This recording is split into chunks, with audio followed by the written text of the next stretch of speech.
Iglesia Bautista Misionera de Don Torcuato le invita a escuchar el siguiente mensaje que edificará su fe.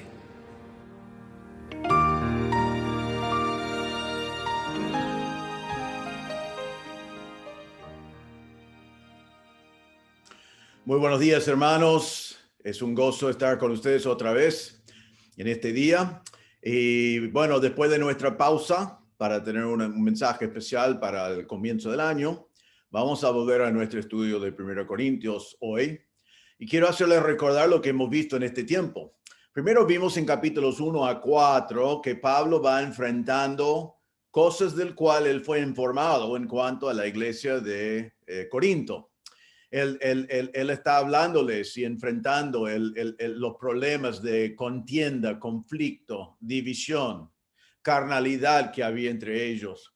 Esta división y carnalidad fue marcado realmente por dos cosas. Uno fue su dependencia de la sabiduría humana, que él define como palabras vacías, sin poder, palabras, pero sin vidas transformadas, porque niega el poder del mensaje de la cruz. Y él marca también que esta contienda viene por la soberbia, envanecimiento, lo llama Pablo, soberbia, orgullo, que vemos en los grupitos que formaron y su deseo de tener prestigio o ser parte de un grupo de los élites. Ahora, en nuestro último mensaje vimos que Pablo después les hablaba como un padre a sus hijos amados. Y él les explica de que él les está hablando con toda claridad y directamente, porque él es su padre espiritual y él los ama y lo está haciendo por su bien. Y termina capítulo 4 preguntándoles: cuando yo voy a ir, ¿prefieren que vaya con mansedumbre o con vara? Y claro, la idea fue que si ellos se arrepintieran de su pecado, entonces él iba a poder ir con mansedumbre, pero si no, su pecado tenía que ser corregido, y si fuera necesario, como un padre que disciplina a sus hijos, estaba dispuesto a ir con vara. Ahora, hoy llegamos a capítulo 5. Vamos a ver enseguida en capítulo 5 que la vara fue apropiada. Realmente, acá comienza Pablo a tocar unos temas puntuales, temas muy particulares que vamos a ver en el resto del libro. Y vamos a ver en capítulo 5 que Pablo habla de lo que podemos resumir y llamar la disciplina eclesiástica, disciplina en la iglesia. Realmente capítulo 5 de 1 Corintios es el pasaje más largo, más extenso sobre la disciplina eclesiástica de toda la Biblia. Así que va a ser muy interesante, lo vamos a ver en 2 semanas. En estas 2 semanas vamos a ver el tema que Pablo realmente está hablando, que es esto: cómo enfrentar inmoralidad dentro de la iglesia. Cómo enfrentar inmoralidad dentro de la iglesia. Vamos a hablar de inmoralidad que puede ser parte de tu vida. Eso es importantísimo, pero el tema principal es cómo enfrentar inmoralidad en la iglesia. Ahora, Pablo va a hablar en capítulo 5 hoy de inmoralidad espantosa, inmoralidad increíble. Y no vamos a disminuir la importancia de ese tema, pero el tema mayor del capítulo entero no es la inmoralidad espantosa, sino es que la iglesia toleraba la inmoralidad espantosa que estaba dentro de la iglesia. Eso es el tema principal. Y Pablo aquí va a advertir a la iglesia del gran peligro de tolerar pecado en la iglesia. Ahora, quiero decirles que vamos a dividir capítulo 5 en 2 mensajes. Obviamente por el tiempo y por lo extenso que es.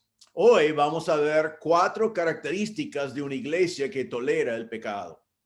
Y la semana que viene, si Dios quiere, vamos a ver 4 acciones necesarias para una iglesia que no tolera el pecado. 4 acciones necesarias para una iglesia que no tolera el pecado.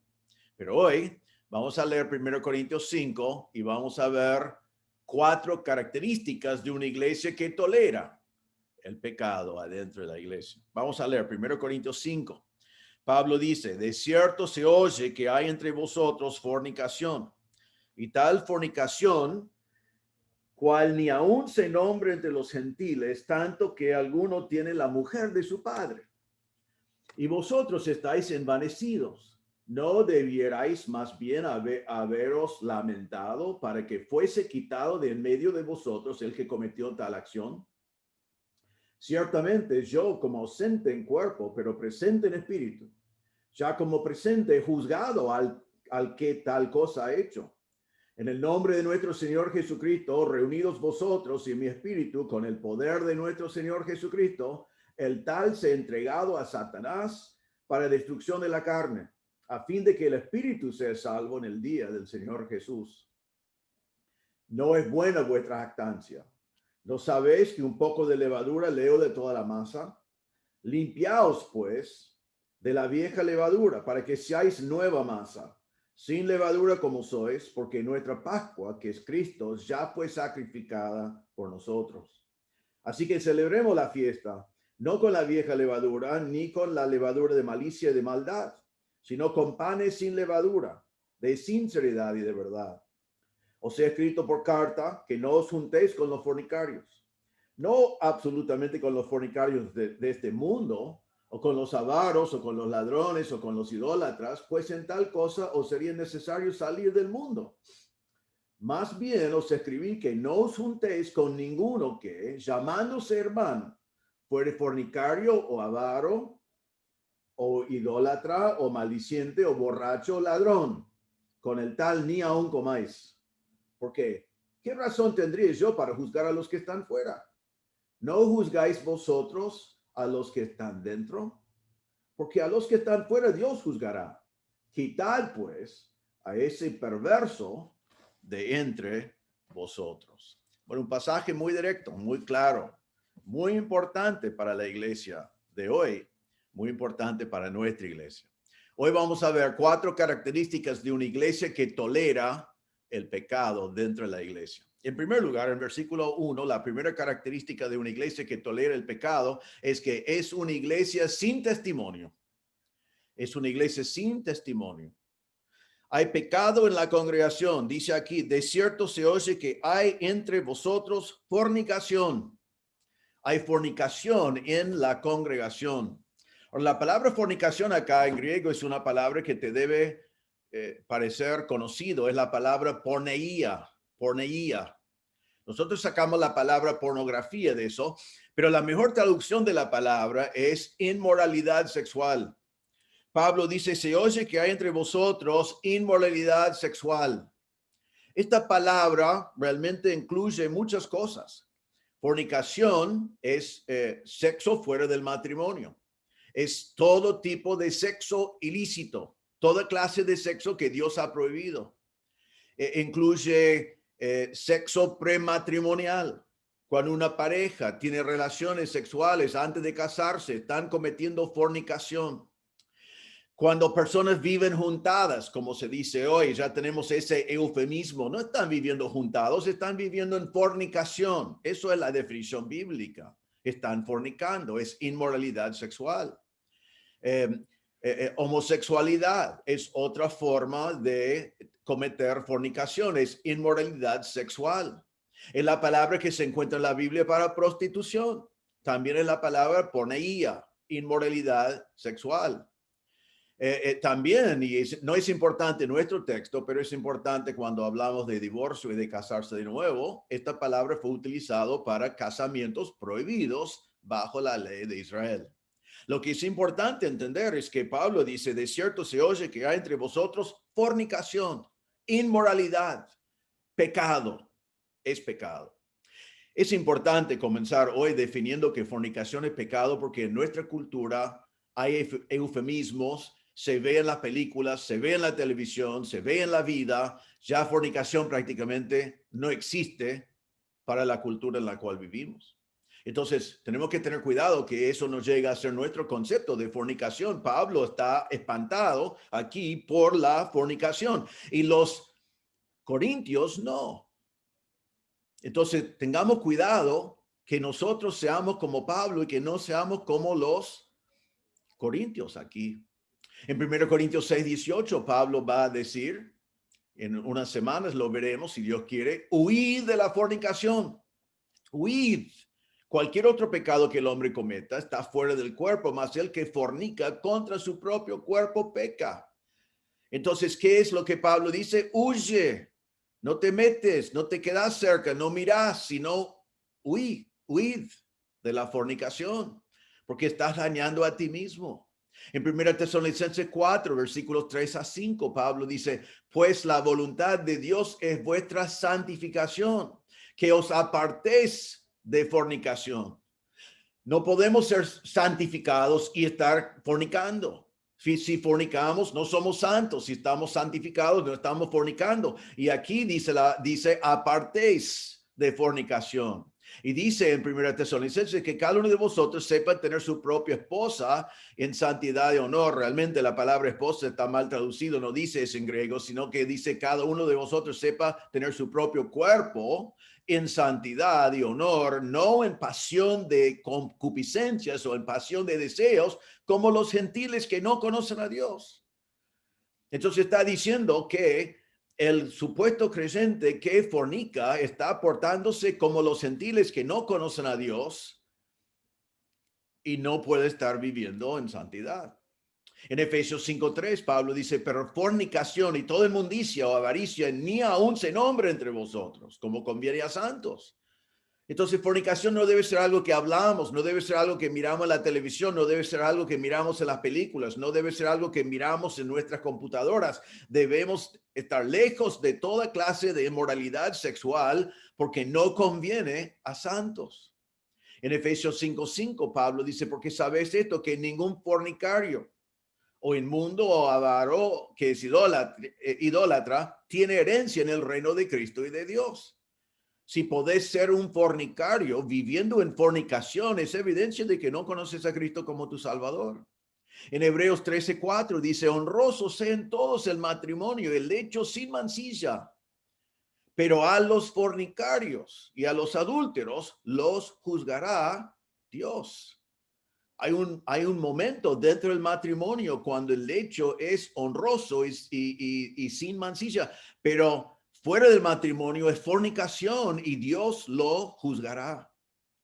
En Gálatas 5:19 a 21 dice, manifiestas son las obras de la carne, que son adulterio, fornicación, etcétera, etcétera. Y dice que los que practican tales cosas no heredarán el reino de Dios. Entonces, fornicación no es obra del Espíritu, no viene del Espíritu de Dios, viene de la carne, es obra de la carne y no es de los creyentes.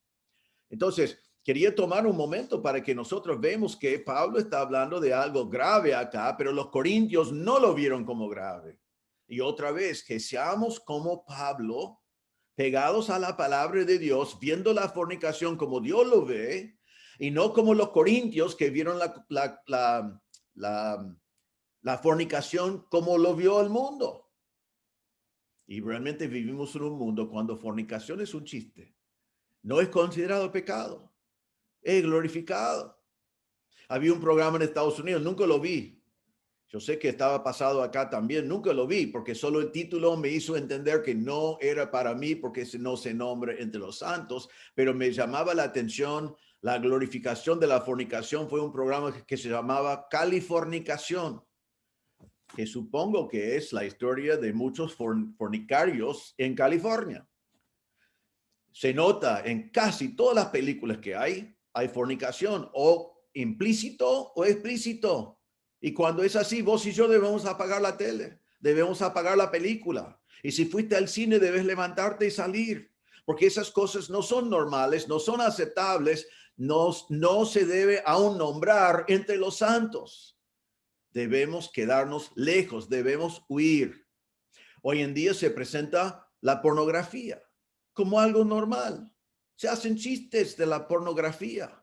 Es accesible a todo el mundo desde la edad más joven. Algunos opinan que es saludable para el joven no casado, pero eso no es lo que dice Dios. Realmente la actitud del mundo en cuanto a la fornicación es el resultado normal de un proceso de enseñar evolución que transforma a nosotros en animales, y para un animal no existe inmoralidad sexual. Un animal no puede cometer fornicación. Es imposible. no tiene esa moralidad, no tiene esas instrucciones de Dios. Entonces, que no pensamos como el mundo, que somos animales y entonces que la pornografía es saludable, que la fornicación es normal, que todo está bien. No está todo bien delante de Dios. La voluntad de Dios para nosotros es nuestra santificación y para eso tenemos que apartarnos de la fornicación, huir de la fornicación, quedarnos lejos de la fornicación. Entonces no te engañes y no dejes que este mundo te engañe. Es pecado y tiene consecuencias. Y vos y yo tenemos que tomar las precauciones y las decisiones para que no seamos partícipes de inmoralidad sexual. Novios, tengan cuidado. Futuros novios, tengan cuidado. Jóvenes con la computadora y la pornografía, tengan cuidado. Tomen los pasos necesarios para huir de ese pecado. Ahora, Pablo sigue aquí porque no solamente marca que hay fornicación, pero mire lo que dice en versículo 1, y tal fornicación, cual ni aun se nombra entre los gentiles, tanto que alguno tiene la mujer de su padre. Ahora él dice, no es solamente fornicación, es un caso espantoso.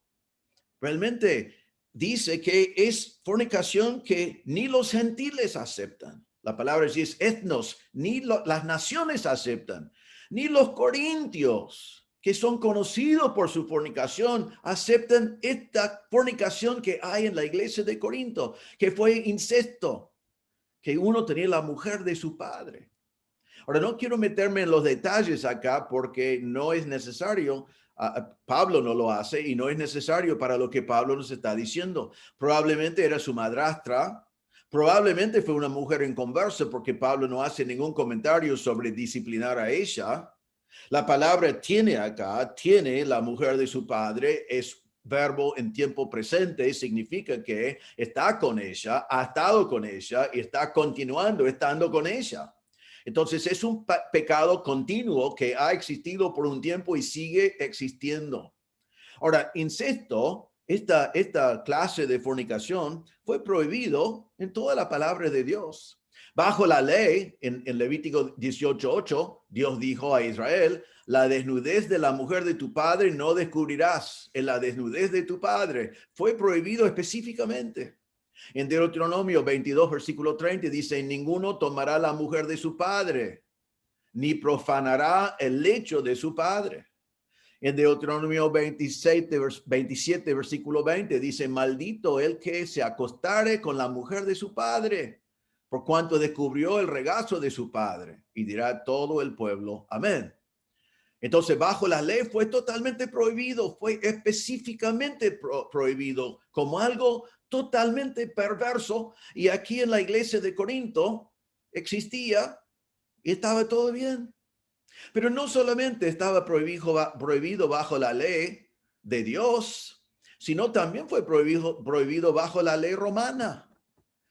Se nota en los escritos de la gente de esa época de Roma que este pecado fue prohibido y el castigo fue ser exiliado a una isla. Fue ser exiliado fuera del imperio romano por cometer este pecado. Fue abominable aún en el mundo romano. Fue abominable aún en Corinto, pero aquí está en el medio de la iglesia. ¡Qué barbaridad! Ahora, Pablo habla acá en todo el pasaje y nombra este hombre sin dar su nombre exacto. En versículo 1 dice alguno. Se oye que hay entre vosotros fornicación y alguno que tiene la mujer de su padre. En versículo 3, él dice, he juzgado al que tal cosa ha hecho.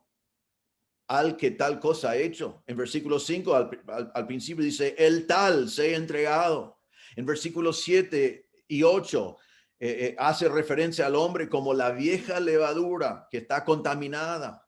En versículo 8, en la última parte, dice que es en la mitad, dice, ni con la levadura de malicia y de maldad. Está hablando de este hombre realmente allí. Vamos a ver la semana que viene. En versículo 13 dice, quitad pues a ese perverso. La palabra significa degenerado, la persona sin moralidad. Entonces el fornicario está enfocado aquí, hay que hacer algo con él. Otra vez quiero marcar, es pecado. El fornicario era culpable. El fornicario era un perverso. El fornicario necesitaba arrepentirse de su pecado y abandonar su pecado. Digo todo eso porque el resto del capítulo no habla al perverso, no habla al fornicario, sino habla a la iglesia y cómo debe responder a él. Pero no quiero dejar pasar en la cultura en la cual nosotros vivimos que Pablo también está juzgando y marcando que esto es un pecado que debe ser enfrentado. Ahora, ¿por qué afecta el testimonio de la iglesia? Mire otra vez en versículo 1. Dice, de cierto se oye que hay entre vosotros. La palabra es la palabra en griego, es parecido al español y significa definido como adentro, en asociación cercana. Pablo está diciendo, este pecado es de alguno, es de esta persona, pero es un pecado de la iglesia. Está en la iglesia, está entre vosotros. Toda la iglesia está manchada con este pecado. Toda la iglesia está involucrada con este pecado. La gente alrededor no dice fulano está en pecado, sino dice el miembro de la iglesia está en pecado. Esto no fue escrito al fornicario, fue escrito a la iglesia. Entonces, hermanos, está diciendo a los corintios, hay pecado entre vosotros. Eso mancha el testimonio de todos ustedes, de toda la iglesia. Dice también, de cierto se oye que hay entre vosotros. Se oye. Así que la gente estaba escuchando. Se escuchaba fuera el testimonio de la iglesia que fue abominable. Y dice desierto. La palabra desierto significa no tanto en verdad como uno pensaría por la traducción, sino está diciendo se oye en forma general, en todo lugar, la extensión completa. Se oye por todas partes que hay entre vosotros fornicación y tal fornicación que aún no se nombra entre las naciones. Entonces, el pecado de esta persona llegó a ser el testimonio de la iglesia de Corinto. Era peor que los gentiles, era peor que los etnos, peor que las naciones. Todos saben. Así son los cristianos. Así es la iglesia de Corinto. Así deben ser todas las iglesias. Así es el testimonio de Cristo. Realmente, ¿por qué quiero ser un cristiano? Ellos son peores que nosotros. Nosotros los corintios somos conocidos por fornicación y fornicar tiene una palabra en nuestro idioma que es corintiar. Pero estos no superaron. Qué horrible, ¿no? Sabe que una iglesia que tolera el pecado no puede mantener un buen testimonio. Una iglesia que tolera el pecado siempre va a tener su testimonio destruido. Yo he compartido con ustedes antes muchas veces cuando yo fui un pastor practicante hace 45 años casi. Estaba en una iglesia que toleraba el pecado. Tenía un testimonio abominable. Tratar de hacer el ministerio en ese barrio era casi imposible. 5 pastores seguidos terminaron fuera del ministerio. El pastor que era pastor cuando yo estaba como pastor practicante bajo su liderazgo estaba cometiendo adulterio con por lo menos 2 mujeres. El testimonio de la iglesia fue pésimo y la iglesia no existe hoy. Desapareció hace años. Tenía un testimonio horrible porque toleraba el pecado dentro de sí mismo. Vemos en la palabra de Dios, por ejemplo, en Hechos capítulo 2 y Hechos capítulo 4, que una iglesia con un testimonio firme y fiel abre puertas para el evangelio. Dios utiliza el testimonio para que el mundo pueda ver que Cristo ha transformado vidas. Pero una iglesia con un testimonio que tolera el pecado no da testimonio de nada. Es igual como el mundo o quizás peor. Entonces, la primera característica de una iglesia que tolera el pecado es que no tiene testimonio. Su testimonio es horrible. Y hermanos, eso significa que tenemos que estar comprometidos en no ser una iglesia que tolera el pecado. Porque queremos tener un testimonio que glorifica a Dios y que abre puertas para el evangelio, que demuestra, como Pablo decía en el último mensaje que vimos en capítulo 4, que se ve no solamente palabras, sino poder, el poder de vidas transformadas. Así que la primera característica es una iglesia sin testimonio. En segundo lugar, en versículo 2, una iglesia que tolera el pecado es una iglesia arrogante. Es una iglesia arrogante. Y aquí en versículo 2 encontramos otra vez esta palabra que hemos visto vez tras vez. Dice, y vosotros estáis envanecidos. Así está la palabra. Vosotros estáis envanecidos. ¿No debierais más bien haberos lamentado para que fuese quitado de en medio de vosotros el que cometió tal acción? Están envanecidos, dice. Son orgullosos, llenos de soberbia, arrogantes. Ahora, vamos a ver la semana que viene, pero miren versículo 9 que Pablo ya les había advertido de esto. Dice, os he escrito por carta que no os juntéis con los fornicarios. Pablo ya les ha dado una advertencia y no lo tomaron en cuenta. En versículo 6 dice, no es buena vuestra jactancia. Ellos estaban gloriándose en su tolerancia. Estaban gloriándose en su tolerancia, estaban gloriándose en lo que estaban haciendo en su iglesia. Y era por su arrogancia, su soberbia, su orgullo, dice Pablo. Ellos toleraban el pecado. Ahora, es difícil, y Pablo no nos da los detalles, entender cómo su orgullo los hubiera llevado así en esta manera a tolerar el pecado, pero es lo que estaban haciendo. Podemos pensar en cómo vemos en la Biblia que la gente hace eso. Por ejemplo, en 1 Corintios 8:1, Pablo dice, en cuanto a lo sacrificado a los ídolos, sabemos que todos tenemos conocimiento. El conocimiento envanece, pero el amor edifica. Muchos utilizan ese versículo mal, como decir que es malo tener conocimiento, que no debemos aprender cosas, que no debemos conocer cosas. No está diciendo eso, sino está diciendo que el conocimiento sin amor envanece. El conocimiento solo, aislado, donde yo digo, mire lo que yo sé, y no me importa lo que está pasando contigo, no me importa si soy un tropiezo para ti, no me importa, como en nuestro texto, que vos estés pecando, yo tengo conocimiento, eso envanece. Entonces, quizás su conocimiento los envaneció, que estaban orgullosos de su conocimiento, probablemente de la sabiduría humana que permitía lo que ellos estaban haciendo. Quizás lo vemos muchas veces hoy en día en casos parecidos a Corinto. En Gálatas 5:13, Pablo dice, porque vosotros, hermanos, a libertad fuisteis llamados, solamente que no uséis la libertad como ocasión para la carne, sino servíos por amor los unos a los otros. Algunos dicen, tengo libertad en Cristo. Yo escucho esto todo el tiempo hoy en día. Creyentes y iglesias que dicen, todo está bajo gracia. Sí, yo sé que eso parece que es pecado, pero está todo bajo gracia. Es todo bajo la sangre. O algunos dicen, es más fácil pedir perdón que pedir permiso. La idea es que yo voy a hacer lo que yo quiero y tengo la gracia de Dios que va a cubrir todo. Hay un libro que salió hace muchos años ahora que se llama El despertar de la gracia. Y mucho del libro es bueno, pero muchos tomaron el libro como permiso para decir, todo está bajo gracia. Ya no hay prohibición de nada en la palabra de Dios. Cualquier mandamiento que Dios nos da es legalismo. Somos libres, podemos hacer lo que queremos. Todo está bajo la gracia del Señor. Todo está bajo su sangre. Y terminen en libertinaje, declarando todo bien. Cuando la verdad es que la Biblia nos prohíbe muchas cosas. Nos dice muchas cosas que están definidas como pecado, como el texto que estamos viendo hoy. Hemos visto de fornicación. Huye de la fornicación. No dice fornicar un poquito y después pedir perdón. Sino dice huye, porque tiene consecuencias el pecado.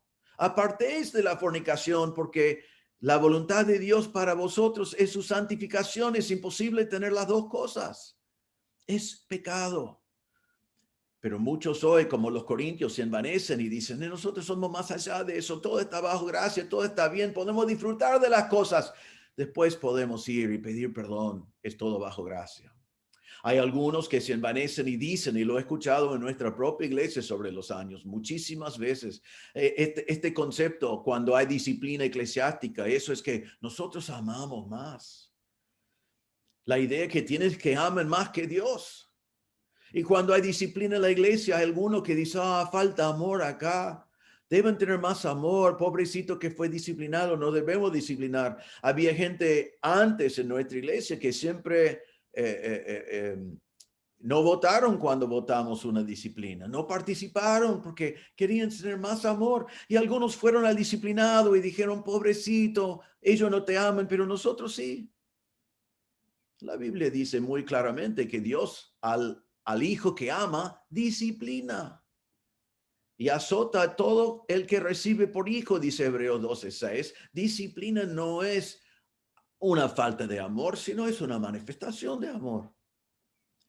Algunos se envanecen y dicen, bueno, toman fuera de contexto pasaje de la Biblia y dicen, no es para mí juzgar. Algunos no quieren disciplinar a fulano porque tienen miedo que alguien va a descubrir su pecado y disciplinarlos a ellos.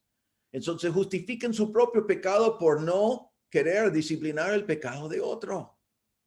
Pero la Biblia dice que tenemos que enfrentar a el que está en pecado. Tenemos que enfrentarlo. Vamos a hablar de eso en unos momentos. Pero los corintios fueron envanecidos. Quizás fue indiferencia. Vimos hace poco que fueron saciados, fueron ricos. Estaban reinando según ellos. Y si estás saciado, rico y reinando, ¿quién quiere involucrarse en algo tan difícil, tan complicado como la disciplina de un hermano que está en pecado? Nadie quiere eso. No es divertido, no es algo que nos gusta hacer, pero es algo que es necesario hacer. Pero el que se cree saciado, rico y reinando va a ser indiferente a esas cosas. Hay algunos que no quieren disciplinar o están envanecidos por la presión de la cultura. He visto en muchísimas iglesias, por ejemplo, que cuando hay inmoralidad en un matrimonio, por ejemplo, si alguien se divorcia, o si alguien se divorcia porque tiene una aventura con otro, se divorcia de uno, se casa con el otro. Eso pasa todo el tiempo en iglesias que yo conozco y no hay disciplina. Nadie hace nada. Dicen, es tan común, es parte de nuestra cultura. Si enfrentamos esas cosas, no tenemos tiempo para ninguna otra cosa. Entonces lo aceptan. Y después conozco docenas y docenas de iglesias donde un divorciado está animado a casarse de nuevo con otro, aunque la Biblia lo define como adulterio. Y hoy en día, en el tiempo de mi vida, ya conozco pastores que están divorciados y casados de nuevo. Conozco de diáconos que están divorciados y casados de nuevo. La iglesia lo va aceptando poco a poco, se envanece y se llena de pecado. Hoy en día es muy aceptado en muchas iglesias que novios ya practican sexo prematrimonial. Es conocido y nadie hace nada. Es como que, bueno, ¿qué crees que hagamos? Es así la cultura y ellos van a hacer esas cosas. ¿Qué vamos a hacer? Muy parecido a Corinto. Muchas parejas dicen, no vamos a casarnos, vamos a vivir juntos y van a la iglesia y nadie les dice nada.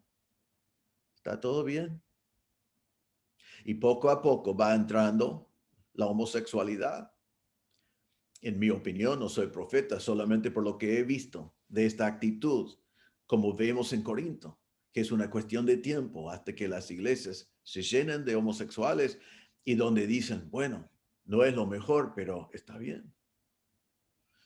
Entonces, ellos fueron envanecidos por cualquier razón que sea, en su soberbia y su sabiduría humana. Aceptaron este pecado espantoso entre ellos y no levantaron ni un dedo para hacer algo. Se conformaron, lo aceptaron. ¿Qué faltaba acá? Que es muy importante para nuestra iglesia y para vos y para mí. Le faltaba sensibilidad al pecado.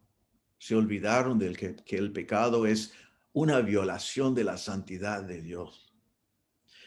Para evitar esta clase de envanecimiento que tolera el pecado, tenemos que volver a quien es nuestro Señor. Recuerden Isaías 6:3, dice el uno al otro, daba voces diciendo, Santo, Santo, Santo, Jehová de los ejércitos. Toda la tierra está llena de su gloria. Tenemos un Dios santo. Le podía llevar a muchísimos pasajes que hablan de la santidad de Dios. Es impecable, es sin pecado, es sin impureza, es distinto de nosotros, es santo. Algunos usan este pasaje, dice que Dios es 3 veces santo. Ustedes saben que a mí no me gusta esa frase, porque deja la idea de que Dios es 3 veces más santo que yo, y eso no significa nada. Él es infinitamente más santo que yo. Él es santo. En 1 Corintios 3, 16 y 17, vimos hace unas semanas, esto es el criterio para nuestra iglesia. Dice, ¿no sabéis que sois templo de Dios? Y que el Espíritu de Dios mora en vosotros, en nosotros como la iglesia.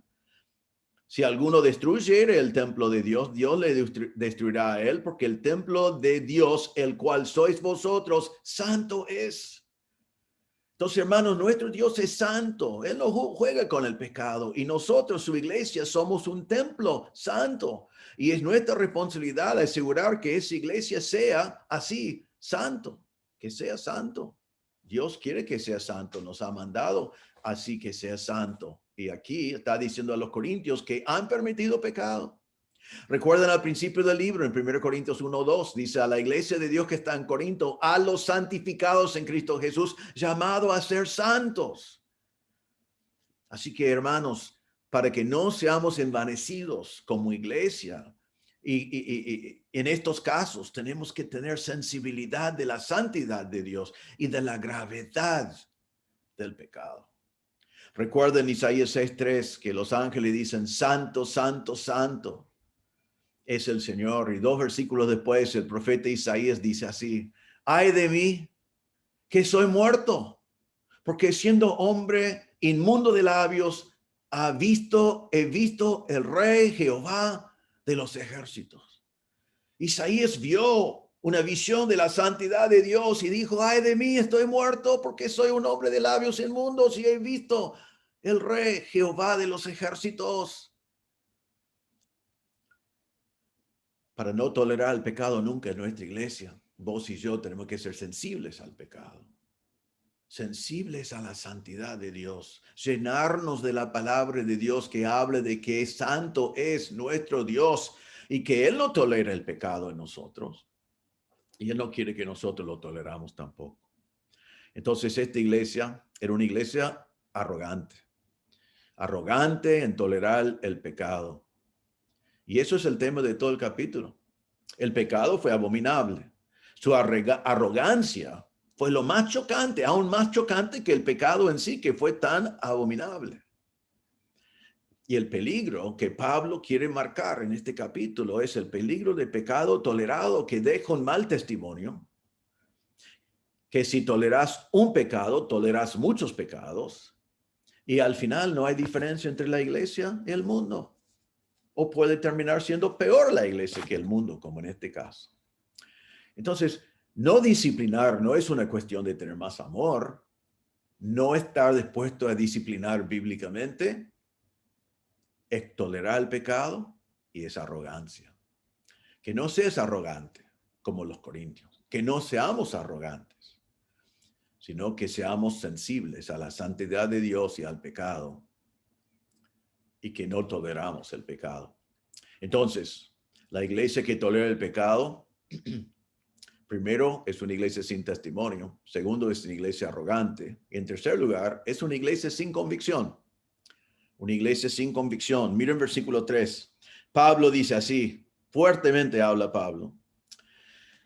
Dice, déjame comenzar en versículo 2. No debierais más bien haberos lamentado para que fuese quitado de en medio de vosotros el que cometió tal acción. Ciertamente yo, como ausente en cuerpo, pero presente en espíritu, ya como presente, he juzgado al que tal cosa ha hecho. En el nombre de nuestro Señor Jesucristo, reunidos vosotros y mi espíritu, con el poder de nuestro Señor Jesucristo, el tal se ha entregado a Satanás para destrucción de la carne, a fin de que el espíritu sea salvo en el día del Señor Jesús. Ellos necesitaban tomar decisiones y no estaban dispuestos a hacerlo. Hay dos decisiones acá que ellos necesitaban tomar. La primera decisión es que necesitaban lamentarse. En vez de arrogancia, necesitaban estar tristes, apenar, estar de duelo. Es una palabra que se utilizaba muchas veces para el duelo cuando uno moría. Pero está diciendo, en vez de ser arrogantes, en vez de estar envanecidos, deben estar lamentando el pecado. Sí, lamentamos el pecado en nuestra propia vida y nos arrepentimos y lo abandonamos. Pero también somos una iglesia y lamentamos también el pecado en la vida de otros. Lloramos por ellos y oramos por ellos. En Esdras 10, versículo 6 dice, se levantó luego Esdras de delante de la casa de Dios y se fue a la cámara de Johanán, hijo de Eliasib, e ido allá, no comió pan ni bebió agua porque se entristeció a causa del pecado de los del cautiverio. Esdras, al ver el pecado de Israel, fue y se entristeció. En Nehemías 1:4, cuando Nehemías escuchó del resultado del juicio de Dios sobre Jerusalén, dice, cuando oí estas palabras me senté y lloré. Hice duelo por algunos días y ayuné y oré delante de Dios de los cielos. Pablo dice en 2 Corintios 12:21, y cuando vuelva, me humille Dios entre vosotros y quizás tenga que llorar por muchos de los que antes han pecado y no se han arrepentido de la inmundicia y fornicación y lascivia que han cometido. Hermanos, cuando Pablo dice a los corintios, hay alguien pecando entre vosotros, ustedes deben lamentar, deben llorar, deben ayunar, deben orar, deben estar tristes, porque esa clase de tristeza de parte de la iglesia los lleva a actuar y de parte del pecador les lleva a arrepentirse. Pero Pablo está diciendo, tienen que lamentar. Eso es la primera decisión necesaria que no habían tomado. Eran indiferentes. En segundo lugar, dice en versículo 2, para que fuese quitado de en medio de vosotros el que cometió tal acción. La segunda decisión necesaria fue quitarlo de en medio de la iglesia. Eso hubiera sido el resultado de lamentar. Primero, tristeza por el pecado del hermano y después quitar el hermano de entre ellos. Uno dice, bueno, pero la palabra quitar es muy duro, muy fuerte. No, ¿qué significa en griego la palabra quitar? Bueno, déjame explicarle lo que dice en griego. La palabra quitar significa quitar, remover, sacar, llevar afuera, llevarlo a otro lugar. Y si eso te deja duda, vamos a ver hoy, la semana que viene, pero miramos rápidamente. Miren versículo 7. Versículo 4. Dice, versículo 5. Dice, el tal sea entregado a Satanás. No solamente va a ser quitado, va a ser entregado a Satanás. Miren versículo 7. Limpiaos pues de la vieja levadura. Y vamos a ver la semana que viene que la palabra limpiaos no significa simplemente limpiar, sino es una palabra que significa remover algo que es inmundo. Remover algo que es inmundo. Entonces, otra vez es la misma idea. En versículo 13, vamos a ver la semana que viene, dice, porque los que están fuera, Dios juzgará. Quitad pues a ese perverso. Y está otra vez allí la palabra, quitad. Entonces, ¿qué es la decisión que ellos tienen que tomar según Pablo? Lamentar y quitar. Sí, sacarlo. Sí, echarlo de la iglesia. Sí, removerlo de la iglesia. Ahora, Pablo dice, eso es su veredicto, es su juicio.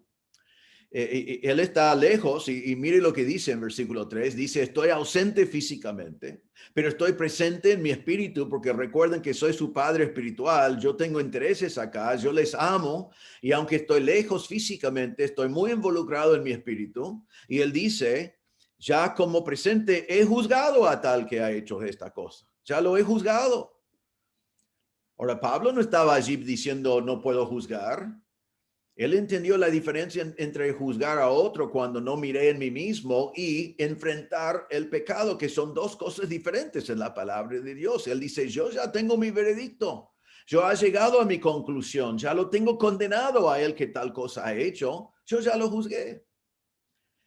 Entonces Pablo ya tiene su veredicto, pero también es muy importante para nosotros ver cómo se movió Pablo, porque dice entonces en versículo 4, ahora vamos a pensar así. Él podía haber dicho, yo soy un apóstol, sácalo. Como apóstol tenía esa autoridad. Yo soy un pastor, no tengo esa autoridad. No hay nada en el mundo hoy que tiene esa autoridad, pero Pablo lo tenía. Pero igualmente, aunque tenía esa autoridad, no lo ejercitó. Mire lo que dice. En el nombre de nuestro Señor Jesucristo, reunidos vosotros y mi espíritu, el tal se ha entregado a Satanás. Pablo ya le había condenado, pero ahora entra el rol de la iglesia. El apóstol no actuó, sino dijo, cuando ustedes están reunidos, cuando la iglesia se congrega, cuando está en asamblea, cuando están reunidos dentro de la iglesia, como iglesia, tienen que actuar como iglesia. ¿Quién tiene la autoridad y la responsabilidad de disciplinar? Es la iglesia misma. Aquí vemos el gobierno de la iglesia. Ahora, ¿cómo lo hacen? Versículo 4. En el nombre de nuestro Señor Jesucristo. Pablo dice, se une mi espíritu con la autoridad de la congregación y la autoridad del Señor y toman esta decisión. La palabra de Dios dice en Mateo 18, versículo 20, porque donde están 2 o 3 congregados en mi nombre, allí estoy yo en medio de ellos. Ahora, cada vez que hay 2 o 3 congregados, eso no constituye una iglesia. Pero donde hay una iglesia, el Señor está en medio de ellos. Y aquí Pablo está diciendo, ustedes tienen la responsabilidad delante de Dios y tienen la autoridad de Dios de quitar a este perverso de entre vosotros.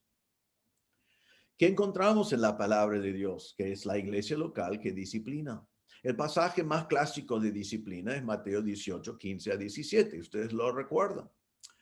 Jesús habló y dijo, si tu hermano peca contra ti, ve y repréndele, estando tú y él solos. Si te oyere, has ganado a tu hermano. Mas si no te oyere, toma aún contigo a 1 o 2, para que en boca de 2 o 3 testigos conste toda palabra. Y si no los oyere a ellos, ¿qué? Dilo a la iglesia.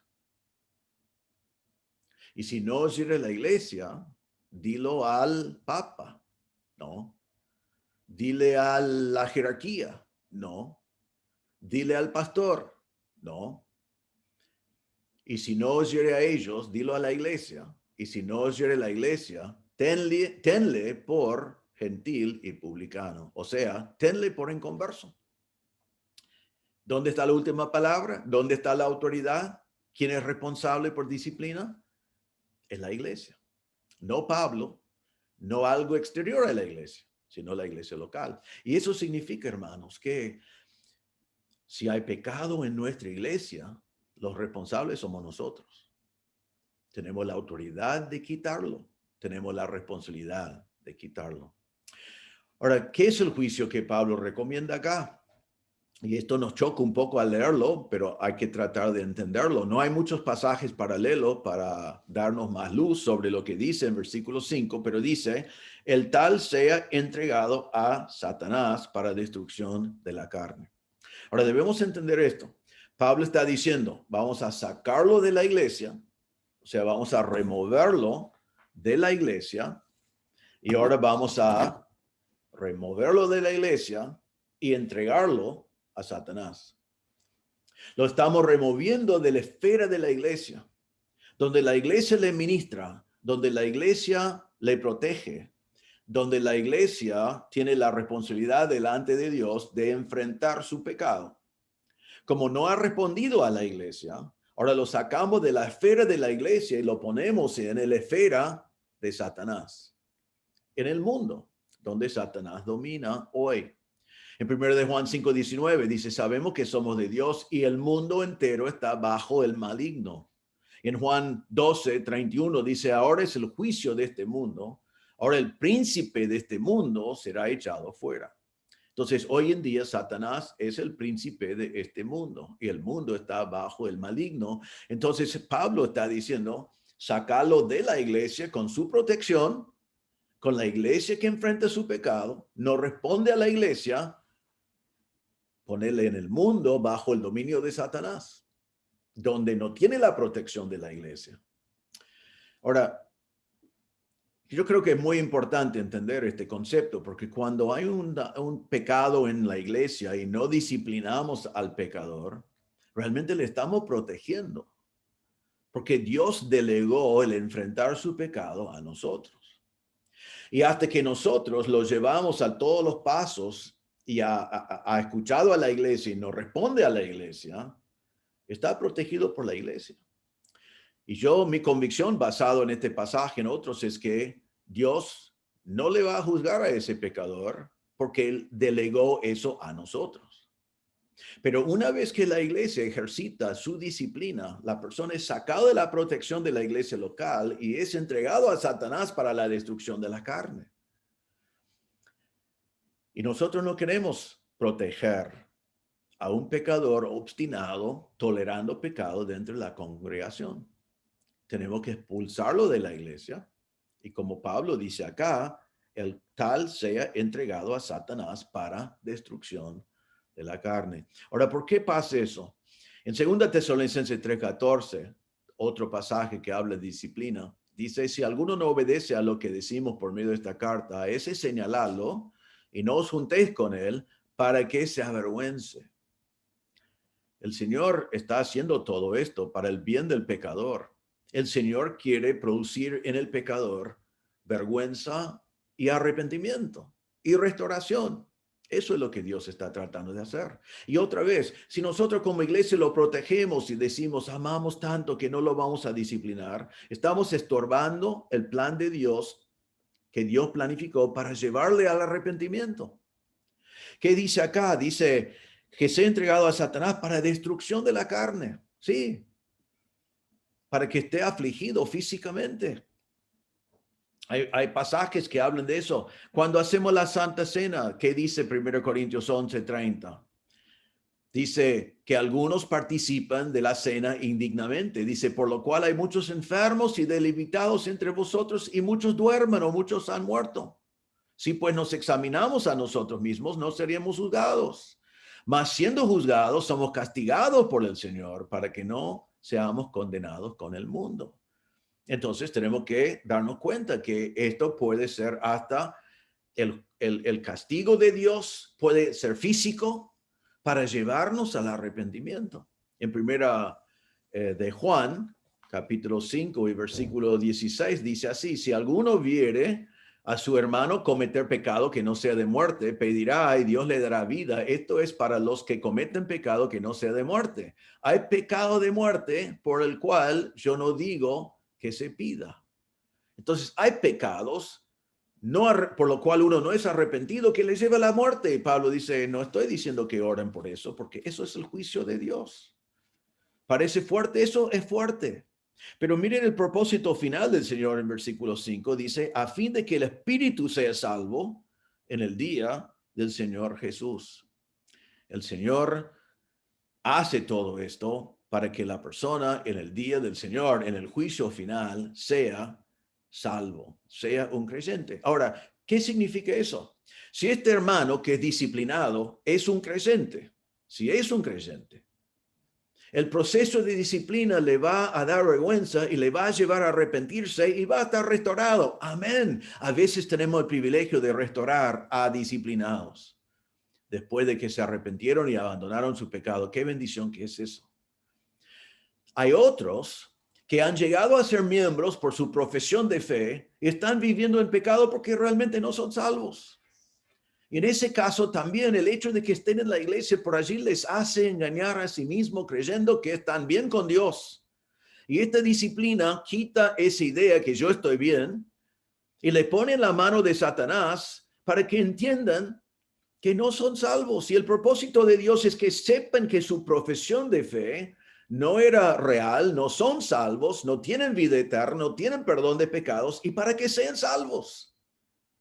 Entonces, Dios en su disciplina tiene un propósito y nosotros no debemos intentar estorbar los propósitos de Dios por decir somos más amorosos que Dios.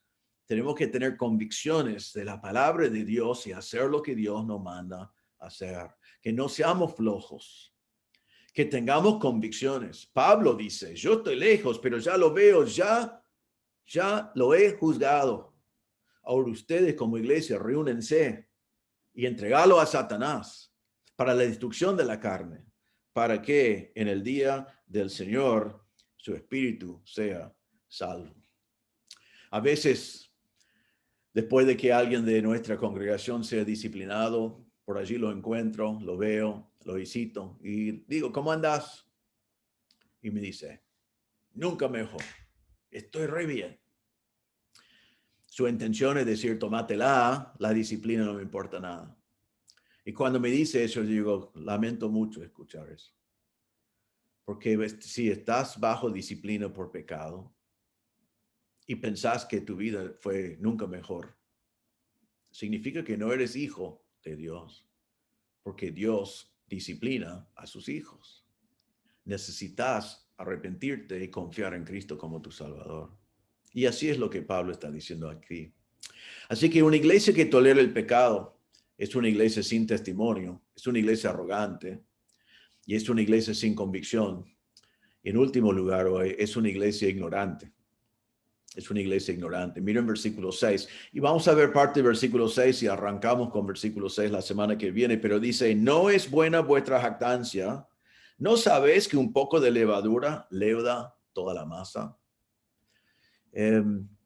Fueron ignorantes de cómo funciona el pecado dentro de la congregación.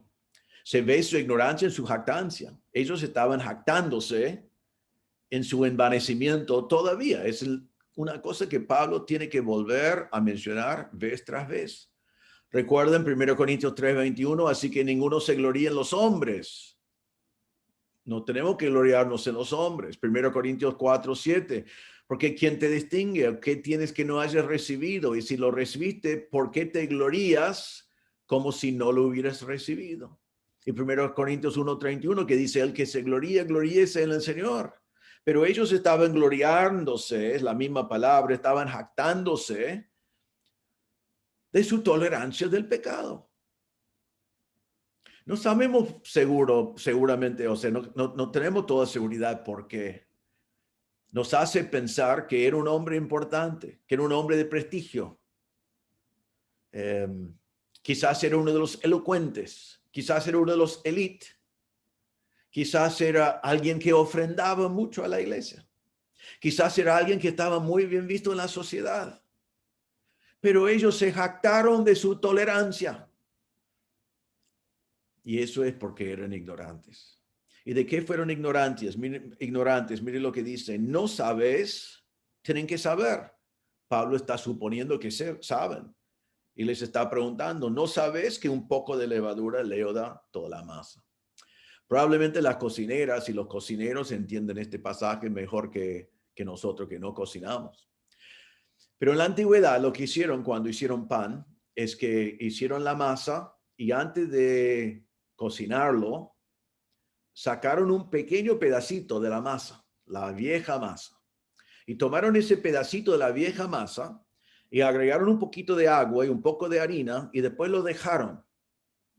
Y al mezclarlo así, ese pedacito nomás, ese pedacito se fermentaba.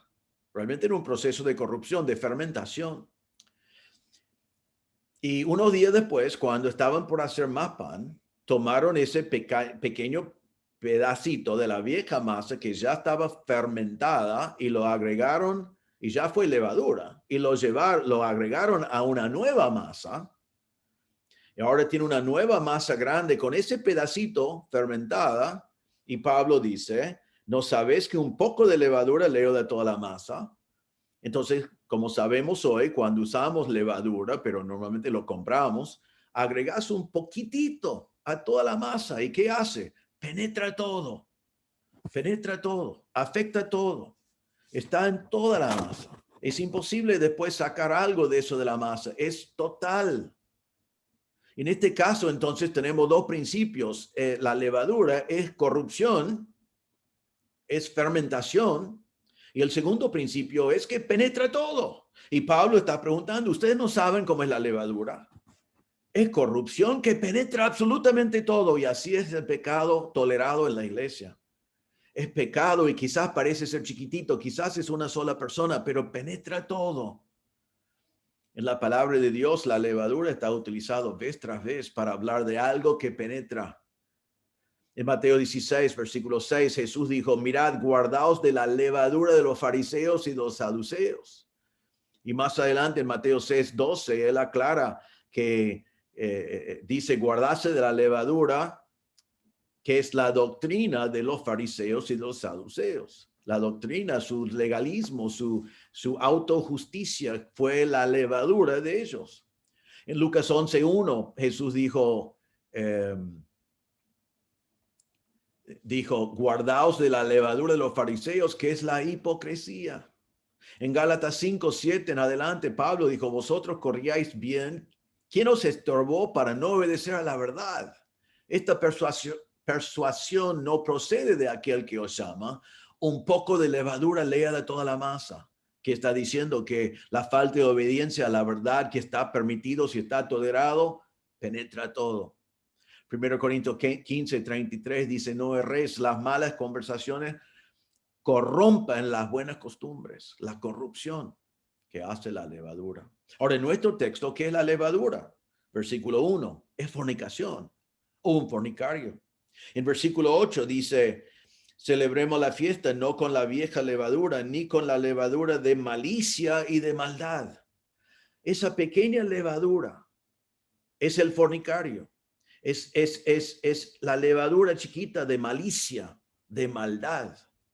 Vamos a ver eso bien la semana que viene, pero el punto de Pablo acá es que ese pequeño pedacito de pecado tolerado penetra todo. Penetra todo. Los corintios en su orgullo y su soberbia estaban diciendo, a nosotros no nos afecta. Nosotros no queremos juzgar. Somos muy amables, no juzgamos. Nosotros amamos más que Dios.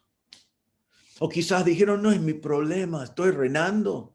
No tengo que meterme en esas cosas. No es mi problema.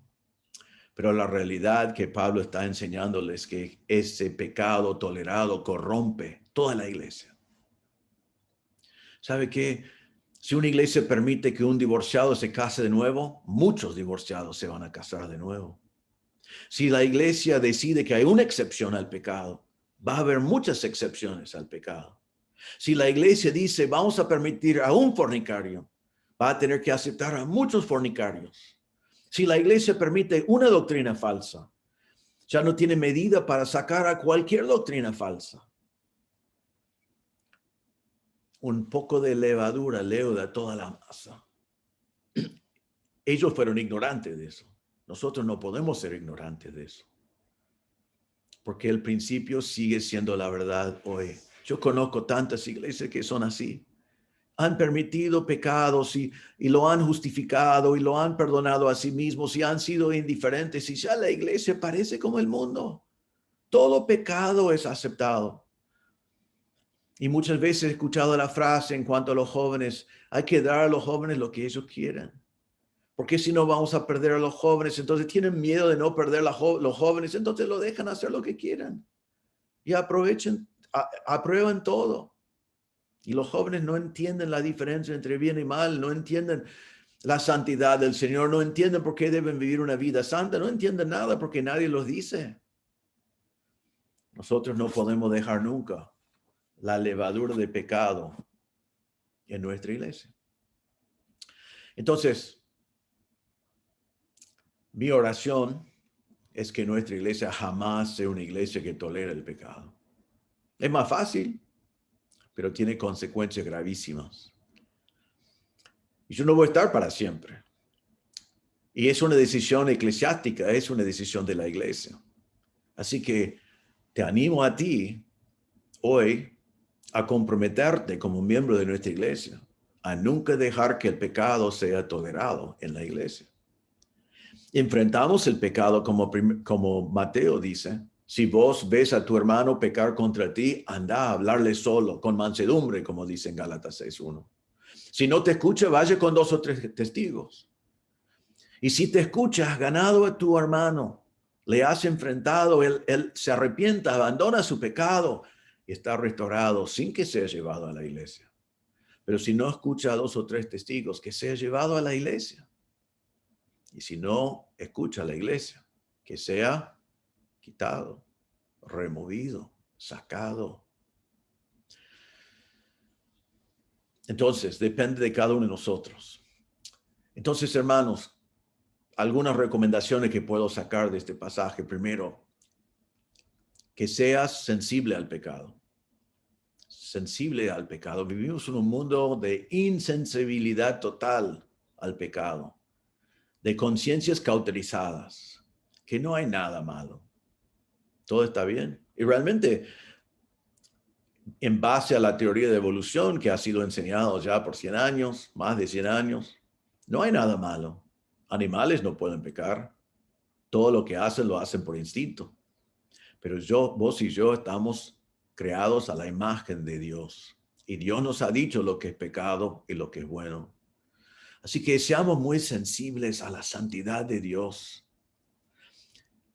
Que nos enfocamos en nuestro gran Dios, santo, santo, santo. Y seamos sensibles a la inmundicia del pecado. Que entendemos que nuestros pecados están perdonados por la obra de Cristo en la cruz, pero también que sepamos y que practicamos 1 Juan 1:9, cuando pecamos, confesamos nuestros pecados. Enseguida Él es fiel para limpiarnos y perdonarnos. Así podemos vivir limpios y no en la inmundicia del pecado. Así que seamos sensibles al pecado en nuestra propia iglesia, en nuestra propia vida. Y en segundo lugar, seamos sensibles al pecado en la iglesia. Protegemos el testimonio de la iglesia y reconocemos que la iglesia es el templo de Dios, un templo santo. Así que seamos sensibles al pecado. En segundo lugar, que no seamos arrogantes. No tratamos de amar más que Dios. No tratamos de perdonar más que Dios. No rehusamos juzgar como si fuéramos muy espirituales, diciendo el hermano está pecando, pero ¿quién soy yo para juzgar? Cuando la Biblia nos dice claramente que tenemos que enfrentar su pecado. No toleramos a una persona simplemente porque es un amigo, o porque es mi hijo, o porque es otro familiar, o porque es una persona de prestigio, o porque es una persona que ofrenda mucho, o es una persona que realmente queremos tener en la iglesia a todo costo. No seamos arrogantes, sino, como vimos en el pasaje, que tengamos convicciones. Seguimos la palabra de Dios. Enfrentamos el pecado tal cual como la Biblia dice.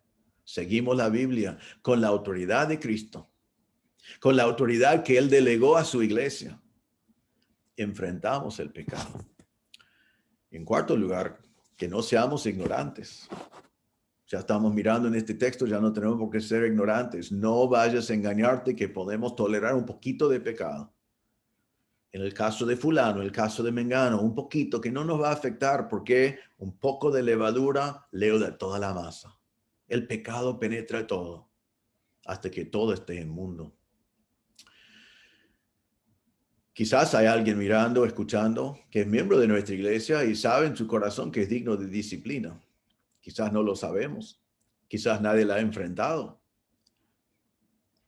Pero estás cometiendo pecado digno de disciplina. Déjame hablarte muy directamente, muy personalmente, aunque yo no sepa quién eres ni qué pecado estás cometiendo, pero sé sensible a la santidad de Dios. Arrepiéntate de tu pecado, abandone tu pecado y volved a estar en comunión con Dios. Así evitas la futura disciplina de la iglesia, pero más importante todavía, estarás restaurado en tu relación con el Señor. Y hermanos de la iglesia, lamentamos el pecado del hermano. Cuando vemos un hermano en pecado, lloramos sobre él, oramos por él. Tomamos el coraje, el amor y la obediencia a la palabra de Dios para ir a él con mansedumbre y enfrentarlo. Y cuando hay disciplina en la iglesia, y la disciplina está hecha bíblicamente, que es nuestro deseo y nuestro proceso siempre de disciplinar bíblicamente, que apoyes la disciplina, que todos juntos lo disciplinamos correctamente y bíblicamente para que se avergüence, para que se arrepiente, para que esté restaurado. Hermanos, que no seamos una iglesia que tolera el pecado. Las consecuencias son demasiado grandes. Y el mundo en el cual vivimos necesita iglesias que no toleran el pecado, sino que enfrentan el pecado. Quiero terminar con un solo concepto, y eso es la solución que Dios ha dado para el pecado. En 2 Corintios 5, versículo 21, Pablo va a decir, al que no conoció pecado, que es Jesús, al que no conoció pecado, por nosotros lo hizo pecado, para que nosotros fuésemos hechos justicia de Dios en él. Todo lo que Pablo está hablando acá es tan importante porque nosotros fuimos en justicia y todo pecado, nacimos en pecado, estamos muertos en pecado, vivimos en pecado. Y el Señor Jesucristo vino, que es santo, que nunca pecó y es justo. Y este pasaje que lee, al que no conoció pecado Jesús, lo hizo pecado. Quiere decir que todos mis pecados fueron cargados sobre el único que nunca pecó. Él se hizo pecado cuando no era pecado. Y después dice, para que nosotros fuésemos hechos la justicia de Dios en él, la justicia de Cristo es dado a mí. Entonces yo fui pecador, camino al infierno por mis pecados. Cristo era sin pecado. Mi pecado fue cargado sobre él y él murió en la cruz por mis pecados y su justicia fue cargado sobre mí. Así que yo soy justo. Pero no soy justo porque yo cambié o porque yo logré justicia. Soy justo porque tengo la justicia de Cristo. Su santidad, su falta de pecar fue cargado sobre mí. Si estás aquí escuchando este mensaje y nunca has confiado en Cristo como tu Salvador, tu pecado te va a llevar al infierno eterno. La Biblia dice que todos hemos pecado y la Biblia dice que la paga del pecado es la muerte. Estás rumbo al infierno eterno. Y vos no vas a poder remover tus pecados por hacer ritos religiosos o por asistir a una iglesia o por vivir una buena vida o por hacer buenas obras. Ninguna de esas cosas borra ningún pecado. Eso es la idea del hombre, pero no es la idea de Dios. La única manera que yo puedo tener mis pecados pagos es si acepto por fe la obra de Cristo en la cruz cuando mis pecados fueron cargados sobre él y él murió en mi lugar. Y ahora yo voy al Señor arrepentido por mis pecados y pongo mi fe en la obra de Cristo en la cruz, creyendo que él murió en mi lugar, pagó la cuenta por todos mis pecados y resucitó para darme vida. Así que si no conoces a Cristo como tu Salvador en este momento, tú estás aquí con todo tu pecado encima, rumbo al infierno. Y Cristo está aquí sin pecado. Deja que tus pecados sean pagos por Cristo en la cruz. Su muerte es suficiente. Y deja que su justicia llegue a ser tu justicia, imputado por Cristo, puesto a tu cuenta por la muerte de Cristo en la cruz. Ponga tu fe en el Señor Jesucristo como tu Salvador. Vamos a orar. Señor, te damos gracias por este pasaje tan claro. Es claro, pero difícil. Los corintios no estaban haciendo nada de lo que tenían que hacer acá. Y vivimos en un mundo donde la iglesia en general no disciplina. No tiene el coraje para seguir este pasaje. Tolera el pecado y se transforma en una iglesia sin poder, una iglesia sin evidencia de vidas transformadas, una iglesia sin testimonio, una iglesia arrogante, una iglesia sin convicción, una iglesia que no se da cuenta de lo que está pasando dentro de sí misma. Señor, ayúdanos como miembros de nuestra iglesia, de estar comprometidos con nunca ser una iglesia que tolere el pecado. Ayúdanos, Señor, a estar decidido que cuando vemos a un hermano pecando, que nos acercamos y le hablamos personalmente. A veces hay un precio para pagar por eso. A veces va a responder mal, pero ayúdanos, Señor, a tener la convicción de seguir tu palabra.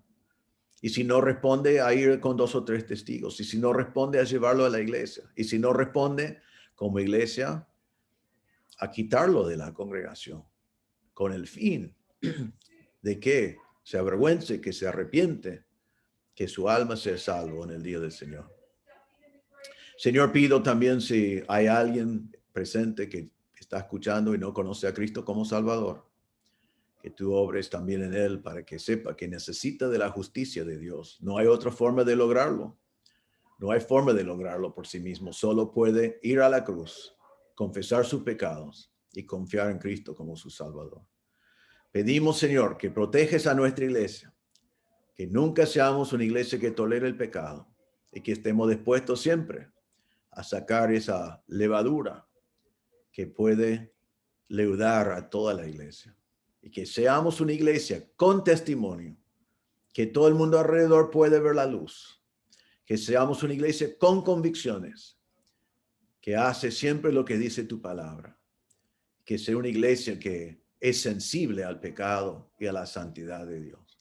Pedimos todo en el nombre del Señor Jesús. Amén. Bueno, hermanos, que el Señor les bendiga. Esperamos verlos un ratito en las reuniones. Quiero decir algo en cuanto a eso. Ya hemos tenido meses de congregarnos en la iglesia. Gracias a Dios, cuidándonos, siguiendo todos los protocolos. Ni una sola persona se ha enfermado. Eso realmente, más allá de los protocolos, debemos dar gracias a Dios y ver la protección de Dios. Pero estamos muy agradecidos por eso. Y ya les animamos, si no estás congregándote, es tiempo de volver. La Biblia nos manda a congregarnos, aunque la prédica hacemos así por este medio, no cambia el hecho de que necesitamos congregarnos. Y les animo que si no te congregues, que lo hagas. Reserva otro lugar. Cuando tenemos que poner una cuarta reunión, vamos a poner una cuarta reunión, pero venga a congregarte. La iglesia fue diseñado para la prédica, para la doctrina, pero no solamente para eso, sino para comunión, para ejercitar nuestros dones, para ministrar los unos a los otros. Y necesitamos verte a vos y tener a ti ministrando a nosotros y nosotros ministrando a ti. Así que te animo que te congregues. También, ya que escucharon el mensaje, vengan preparados para compartir, para animar a los demás, para decir algunas palabras de ánimo o un testimonio de cómo la palabra de Dios obró en tu vida. Venimos en este tiempo con mucha oportunidad de compartir y eso debe ser un tiempo en el cual vos podés ministrar a tus hermanos.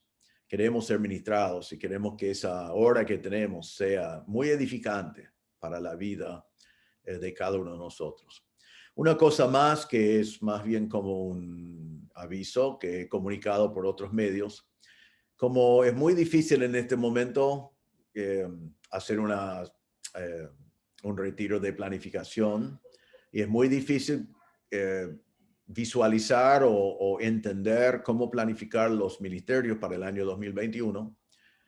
Estoy pidiendo que en lo posible, les pido que consideres, que ores y si podés, a extender tu compromiso en ministrar del 1 de marzo hasta el 1 de junio.